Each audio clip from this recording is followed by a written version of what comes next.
Dollar সংকট ও LC জটিলতা কমায় দেশের বড় ভোগ্যপণ্যের বাজার চট্টগ্রামের খাতুনগঞ্জ এখন মশলা পণ্যে সয়লাভ।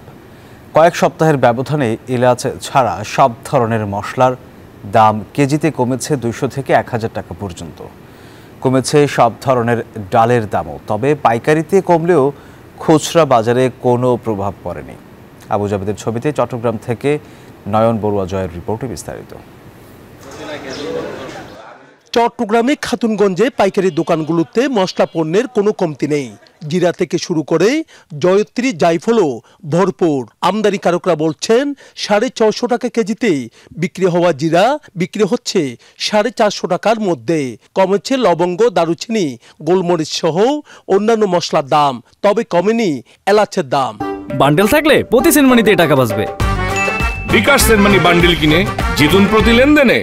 এলাচির বাজারটা ছিল আপনার 4200-4300 টাকা এরকম, সেটা এখন চলে গেছে 4600, 4800, কোনোটা 4700, কোনোটা 5000 টাকা পর্যন্ত চলে গেছে। ডলার সংকট দূর হওয়ার পাশাপাশি এলসি জটিলতা না থাকায় বেড়েছে আমদানি, ফলে পণ্যের দামও কমেছে বলে মনে করেন আমদানিকারকরা।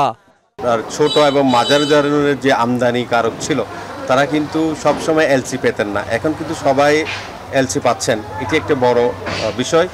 এই দিকে ভারত থেকে পেঁয়াজ আমদানি 4 মাস ধরে বন্ধ থাকলেও দেশীয় পেঁয়াজই দখলে রেখেছে বাজার। সম্পূর্ণ যাই পেঁয়াজ আছে সব আমাদের দেশি পেঁয়াজ, আপনার ফরিদপুর, পাবনা, কুষ্টিয়া, রাজবাড়ী এইসব মোকাম থেকে আমাদের পেঁয়াজ আসতেছে।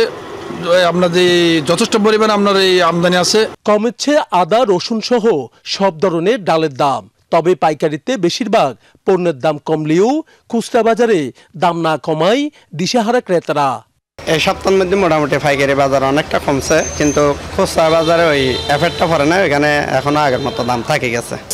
বাজারে কিন্তু মানে আগের বরাবর মানে একদম কমে নাই, যে এই জন্য এটা কিন্তু মানে তদন্ত করার দরকার আছে।